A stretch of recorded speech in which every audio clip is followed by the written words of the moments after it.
Hi guys, Luetin here, and back for another episode of Minx and Luetin Discuss, and today we're going to be talking about early access games, I suppose alpha sort of access games. So Minx, this is a relatively new phenomena, right? It's been around for a little while, but it's becoming more and more prevalent all of the time. Do you want to give people a little outline about what early access games are? Yeah, so on Steam, which for those of you who don't know, which I'm assuming is hopefully none of you, is the main platform where people purchase PC games. And Valve, the owners of Steam, have recently added a feature where devs can submit games that are incomplete in an alpha or beta form, and people can buy early access to those games for a price in order to help fund the game's development and support it through its development cycle until it becomes complete. Indeed. And so, you know, from many ways, you can look at this as a positive thing. However, there have been quite a few cases recently where this is not the case, or people at least have the feeling that it's not the case. And so I guess what we're talking about today is this really a positive thing? How should you be looking at it as a gamer? And I think like a lot of things, it has the potential to be a really, really good thing, but it also has the potential to be a terrible thing. And I think from what I have seen, there's been a lot of kind of feeling and just kind of community commenting that this is a way for people to throw out games that they have no intention of completing, or that, you know, it's just a way of basically fleecing people for their money, putting a product out there saying like, yeah, it's going to be great, we're going to do X, Y, Z, and then you just never see it and they take your money. So that has been kind of what I have seen. However, there's plenty of really good examples, and in fact there are multiple games that I have really enjoyed that are on early access, and we'll talk about those in a little bit. So Minx, should we start off with, I guess, talking about perhaps something negative with this, and just sort of, you know, the game that we were talking about a minute ago, was it Abandonment? So a current example of early access problems. I mean, you say we're discussing if early access is positive. I'd say in general it's positive, but like HIV positive, because it's generally been, I would say, for Valve at least, a PR disaster so far. There are some good games on there we'll touch on later on, but a lot of criticism has been leveled at them for allowing these titles to go on Steam. And yeah, pretty much. I guess you wonder kind of like how much of a background check, you know, like sort of what is in place to just stop someone throwing it out there, you know? I can safely say, judging by some of the titles I've played, that there is no background check in place anymore on Steam. There definitely is not. They don't care. It's going to be like an App Store, you know what I mean? That's what they're going for. You know what I mean? And it's very difficult. And the trouble is like with an App Store, right? If you spend like a couple of dollars or a few pounds or something on an app, maybe a very small amount, and you get it and you're like, damn it, man, it sucks. It's crap, you know? And you're just like, oh, I wish I'd never got this thing. But the trouble is, on early access, a lot of these games are like sort of full price in the scheme of things. We're talking like £10, £20 more maybe.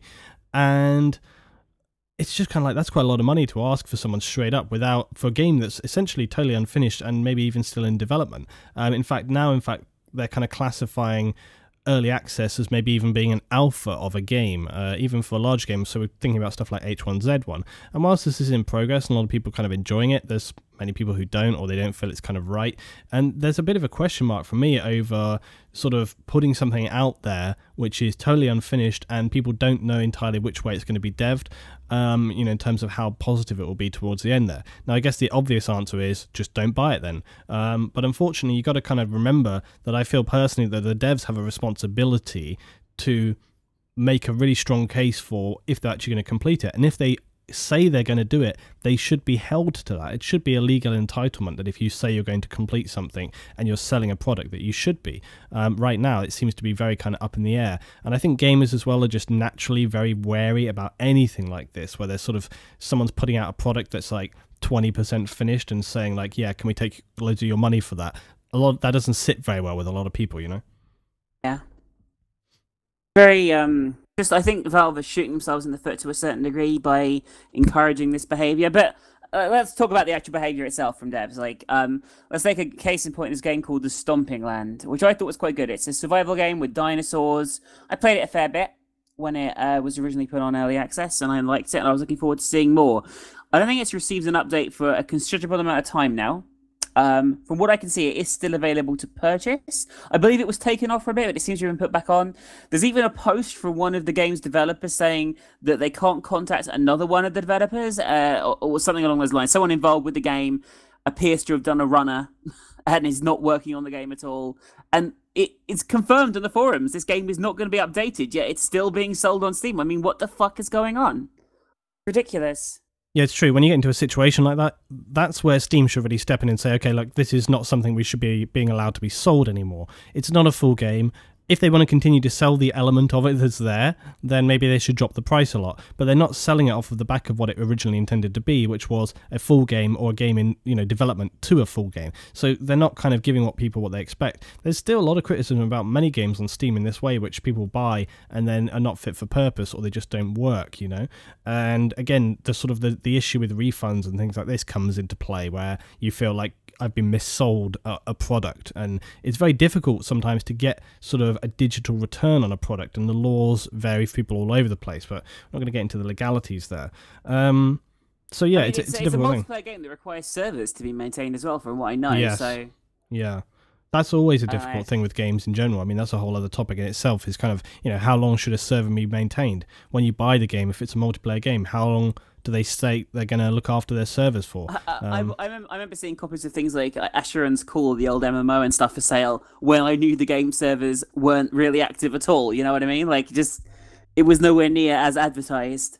Yeah, exactly. On the box and things. Yeah, and for example, okay, I'm just going to say this, but like EA, your favorite company. But no, it's like EA, but it's not just EA, it's a lot of companies. There's a lot of multiplayer games out there, right? But I'm going to say, like, for example, like Bad Company 2 and things like this, where they actually stopped supporting servers for those games, right? But they still also will sell them. Now, I know there's a single-player element to those games, but a lot of people are going to be buying those thinking they're still able to play them on multiplayer. Yeah, that is a problem. And often people privately host servers, so it's not like you can't find the servers. But in my opinion, that it's kind of a product being missold. And also, once a company has stopped hosting servers for a game, I really feel like the price should reflect that. It shouldn't be a game where you're expecting to get the proper experience from, and the price that you're purchasing it for should reflect that. But let's talk about a couple of the games that I have enjoyed, for example, that are really good, that have been on early access. So Verdun. Verdun is a First World War FPS. It's basically trench warfare, and you can see that on my YouTube channel. Go find some videos there. I posted one pretty recently, actually, and a lot of people have been really, really enjoying this game. I saw it at EGX in London this year, and it's only a 4-man dev team, so it's a really small little development team. They're from Holland. And it's actually a really, really good game. It plays out extremely well. The level of sort of mechanical complexity that goes into the game, basically you have trenches like you had in the First World War, and you have to retake those trenches from the enemy. So you push back and forth, back and forth. So it's like you get a period where you get to attack, you run forward, and if you manage to capture it, you take that line and then keep pushing forward. But if you don't, then you have to retreat back to your trench, and then the other team get a chance to attack. And it goes back and forth like that. And typically the rounds last for like 40, 50 minutes, something like that. But the gameplay is really, really good in that one. We'll talk about a couple of others in a moment. Minx, have you got a fave of yours from sort of early access? I guess, I think this is a double-edged one. It's going to actually be an interesting topic as well, okay? So Rust is one of my favorite games in early access. Oh, okay? sure. Yeah, okay.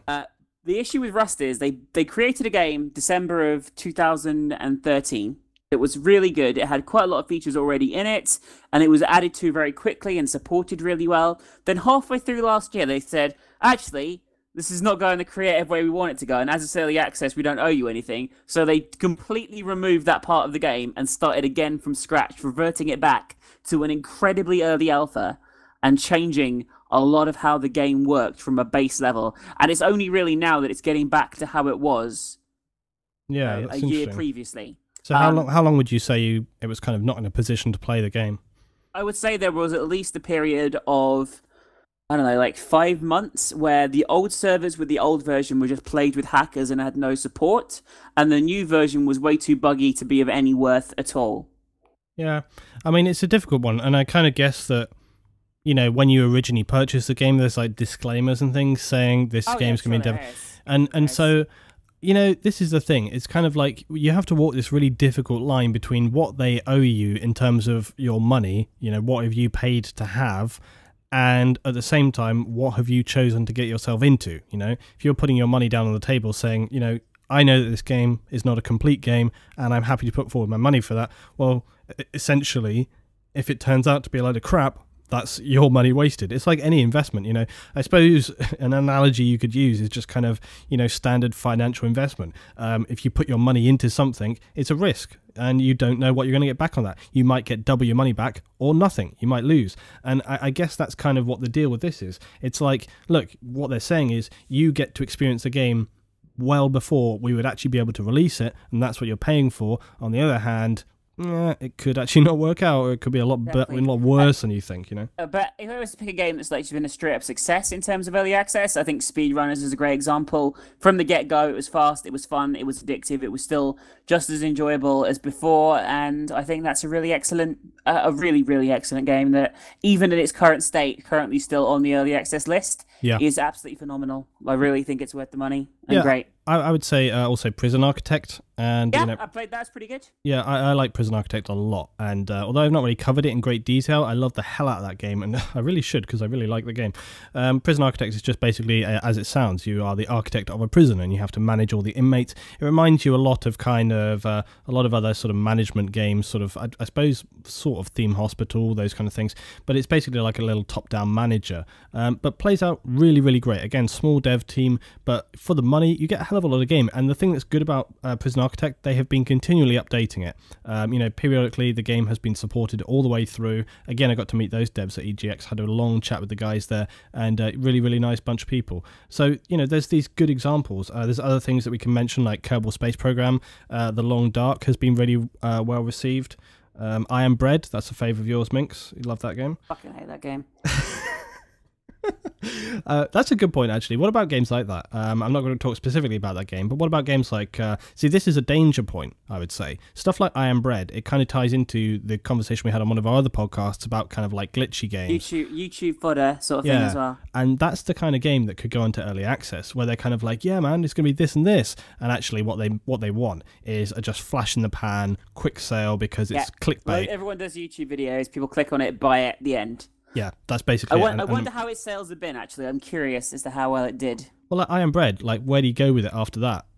You know, it's like, where does it go after that? It's not toaster? like, how is that an early access game? Because what the fuck else do you do with it after that? Adding more levels and things, I would assume. I think is like what they're saying. It's like, maybe I don't know what content is in it, because I didn't really play it like, for 5 minutes. I am brioche, you know. It would be like... It'd be that kind of thing. I like that a lot. I am brioche. If you can't say. But yeah, that's the point, right? Is that these things can be a flash in the pan. So again, it just depends. You don't know what they're thinking. You don't know where it's coming from. And unfortunately, I think, you know, even YouTubers, it's going to be like, I was thinking about this the other day. As a YouTuber, it's pretty hard sometimes to say, like, yeah, go get this game, it's going to be awesome. Because something you really just don't know sometimes. Like, your initial impression could be totally different to how it is in a few weeks' time. And you can feel kind of bad sometimes to say to people, like, yeah, go get this. And then something happens with the dev and it all falls apart. And it's like, man. So it's like, you know, I always feel like if you're going to buy a product of any kind, just use your best judgment. For sure, like, research, go speak to other people, look at previews of the game, figure it out. But at the end of the day, it's your choice and it's your money. And if you buy something that's just a real stinker, that's your own, you know, it's down on you, really. It's nobody else's fault, right?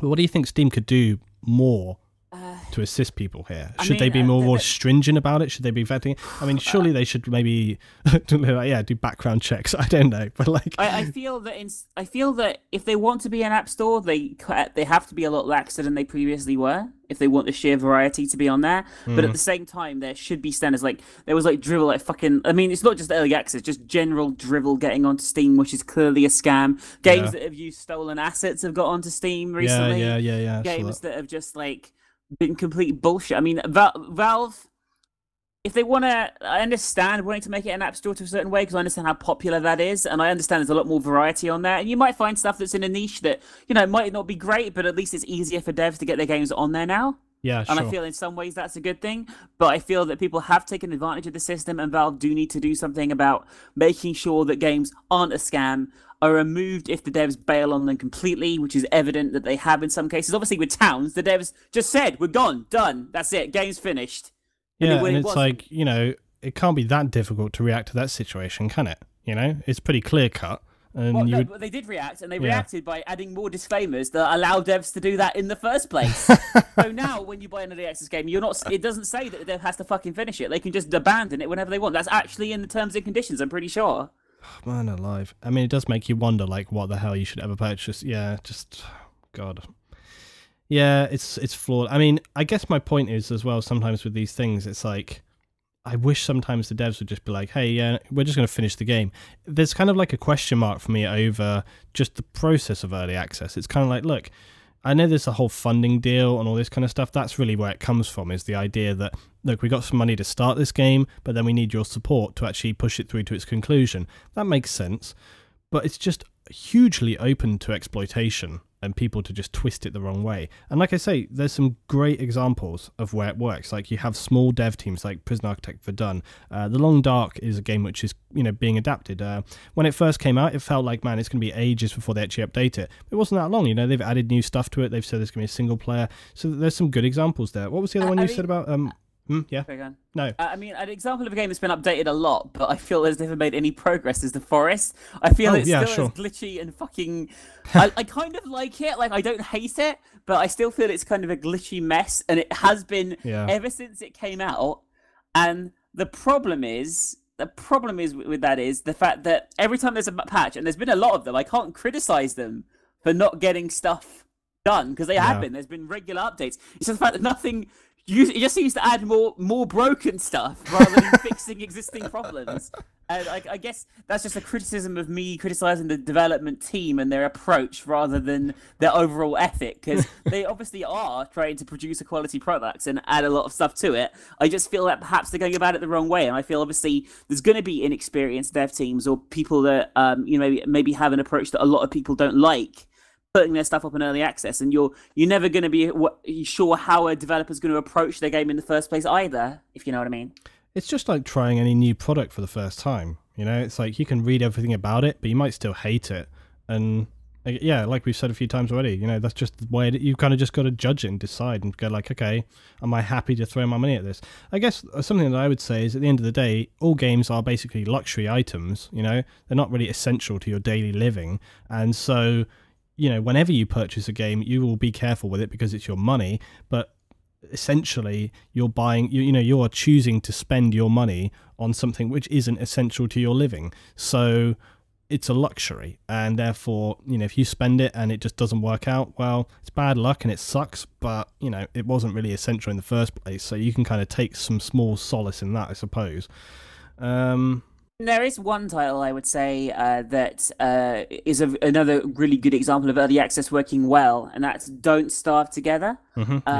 Don't Starve, obviously, is an established game. It's fully released, and Don't Starve Together is purely the cooperative, you know, version of that, which with its own tweaks and, you know, sort of like way of playing that makes the experience very different to playing it single player, I must say.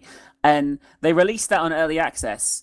And I think that was actually the right thing to do. I feel that's a question of a dev being transparent while still releasing a quality product. They're saying, look, this is still in development. It's still a work in progress. You know, we're not quite right on everything just yet. But you know this is an established game. You know that it works. And it does, for the most part. I mean, I was playing it from a pretty early stage, like before it was on Steam. I had very early access to it. And even then, like in the really early days, it was... I would say it was a lot better than some like fully released Steam games, even in that state. And I feel that that's the correct use of early access, if you know what I mean. Yeah, I guess what we're really doing here today is just trying to highlight to you guys some of the things you need to keep in mind when you're searching for your products, right? You know, it's just like, look, this is the positives, but you need to just keep these other things in mind when you're looking for your products. I think as well, what's really good about early access is, and you'd say, well, okay, why would they do early access instead of, say, just like a Kickstarter or something like that? You know, put your product out there, say this is what it's going to be, get your money, make it, and then throw it out there, and give, you know, all the backers a version of the game when it comes out. Well, there's a few things there. When you make a game and you put it out, obviously you're going to then have to bug fix and do all this stuff. And, you know, basically if you put it in early access, you're basically live testing the game, which means you can get a ton of feedback and theoretically craft a more quality product by the end of it. And that's what's really positive about it. But obviously, like we've said, the trouble is some people just have no intention of doing that in the first place. So they basically just want that quick money and then they're out the door. but that's the positive element to it. That's what's so constructive about it, and it's a great platform. So I think I want to support it, and as I say, I want to support it for the games like Verdun. I've been having great chats with the devs there. They've been really good at giving feedback to me, and I in turn have been able to help them by supporting them with new people, because I showcase the game and they've given feedback that a lot of people have come from the games and YouTube videos that I have made. So that's really positive, and that's what really helps them out. And it's just about kind of creating a great community thing. I mean, Steam after all, Minx, it's a good community thing, isn't it? As a platform, it's a great community thing, and that's really, I suppose, what they're trying to do with early access, is build the community into the games, which after all is, I guess, what games are all about, really. I mean, I'm not adverse to early access. Like I have put money into games that I feel deserved it, and I have wasted money as well. And I guess as a critic, I've also put money into games that I knew I was going to hate, just to tell everyone else that they were shit and things like that. If you know what I mean. Yeah. So I feel that it certainly has its place. It's almost the same as Kickstarter, but at least you're going to get something, if you know what I mean. Yeah. At least you're going to get a barely playable mess of a game, as opposed to nothing whatsoever, for example. Yeah, for sure. But I think it helps. Well, it goes both ways. You get a product that you can play, and it helps them out as well. Let's just talk though really quickly, maybe H1Z1 just to finish off on, because that's the most recent thing. Now H1Z1 has been kind of, it's a really interesting sort of story with this game. Like, it's only been out for a month or two, and already it's been all over the place. I bought it and then refunded myself it straight away. It's like, everybody seems to have their own story with this game of where it's gone. You have been enjoying it, which doesn't surprise me, so we can have a little argument about that. But like, fucking dare you. I just, it sucks. Like, I'm sorry. Okay, first of all, I'll tell you why I had the issues with the thing. First of all, I didn't like that they'd sort of gone back on what he'd said a little bit, Smedley and stuff like this. They went back and the airdrops. But the airdrops deal for me wasn't even really the problem. It was just the fact that they had said one thing and then do another, and that doesn't sit very well with me. I have been watching people stream it, play it, talk about it. And one thing that I find very irritating from what I've seen with the game is that the fact that you can craft bows almost instantly, it doesn't give a lot of incentive to sort of do anything other than, as soon as you see another person, immediately engage them in combat. So from the get-go, it's like saying, hey guys, let's just have noob fights all over the place, and it's just like, it just sort of doesn't encourage that kind of play that I like to see. Now, I know that you're going to tear that up and say, no, it's awesome, dude, that's the best thing. But it's like, what's the last thing that I would say as well is that, now there's this weird issue where the company has been sold or whatever, and it's now like with an investment company, and it's looking to be free to play, and free to play games notoriously, they got to make their money. How are they going to make their money? I very much feel that, like, when the game comes to fruition, and this is why I was thinking about it, was that, like, they already kind of have been funny about what they said when they were putting this out there. I just don't like the way it's going. But go on, tell me I'm wrong in every aspect. Go on. Well, I mean, first of all, I'd say John Smedley has been bullshitting since Sony Online Entertainment. It's been Variant Interactive. It's been Sony Online Entertainment. Now it's Daybreak Game Company. He's been heading all of those up since the get-go, and he's always been like that throughout the time. It's like, I'm never surprised when that occurs. No, what I mean? Sure. Yeah, go on. But anyway, let's talk about H1Z1 and why I like it. I played about 5 hours of the game, so not a huge amount of time. Yeah. In that time, I had some pretty fun, crazy adventures. I really like that sort of thing. Like, I like being an asshole to people in video games, like, quite a lot.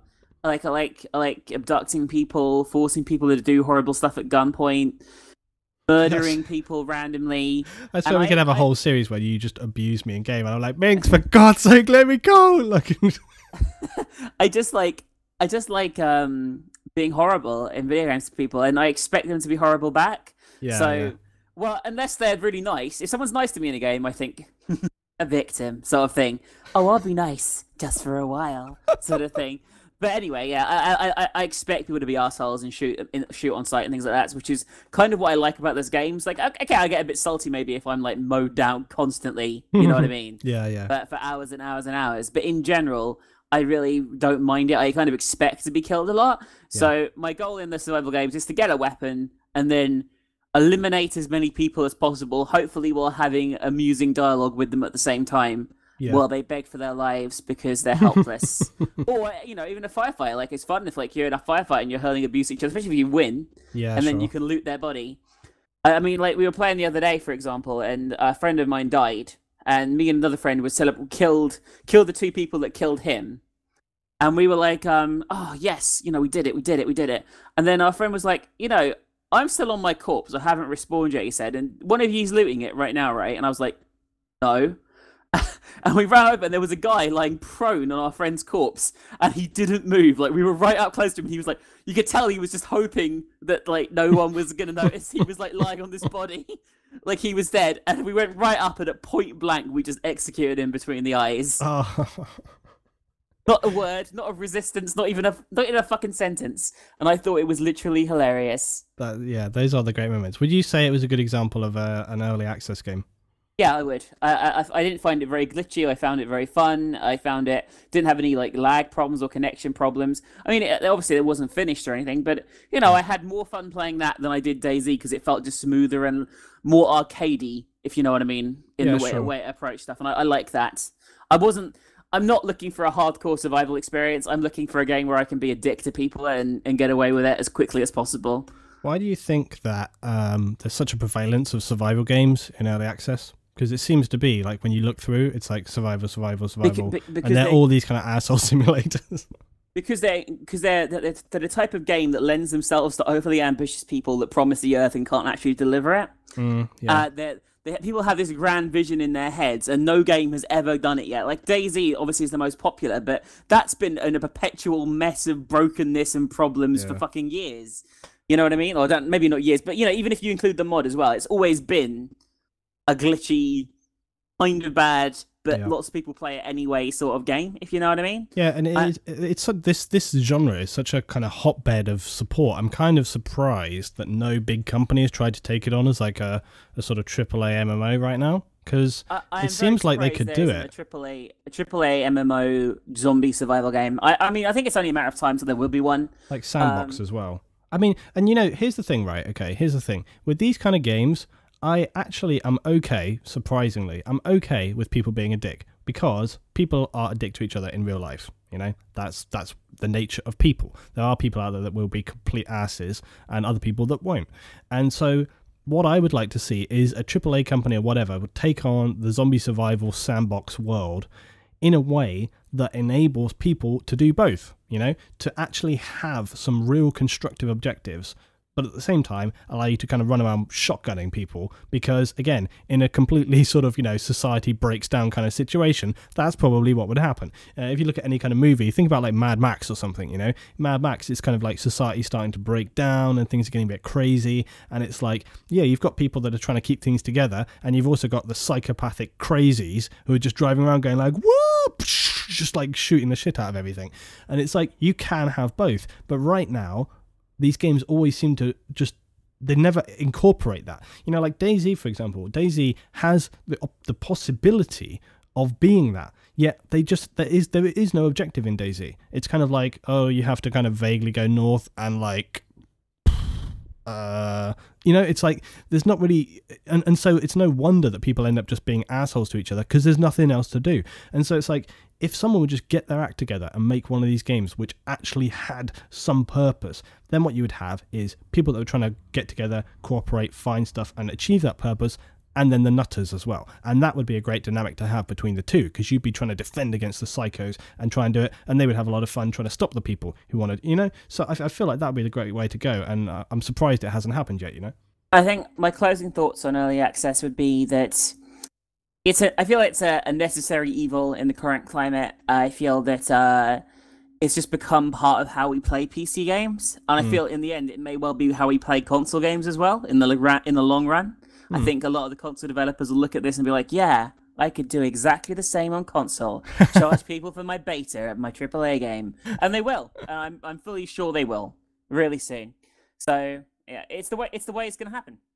Yeah, I guess the point is that they know it sells from looking at other games, right? I mean, we see it all the time. The people pay for this stuff. They're happy to pay for this stuff. And so why wouldn't they do that? And like many, many things, this is what it comes back to. It comes back to the gamers, If they're happy to pay for it, they're going to do it. And that's really the way it goes. So guys, be sure to drop us your thoughts below. This is a little, let us know what you think. Yeah, it's a little cautionary episode today. So, like, there's nothing wrong with these games. we've listed some really good examples that do it right, and there's others that do it wrong. At the end of the day, you have to decide, and so try to keep all of this in mind when you're spending your money. Be sure to go check out Minx's channel and my channel. You can download this episode if you haven't already, and be sure to check out some of the other episodes that we have on both our channels and on the SoundCloud. And we'll see you next time for some more Minx and Luetin Discuss. Thanks, guys. See you later.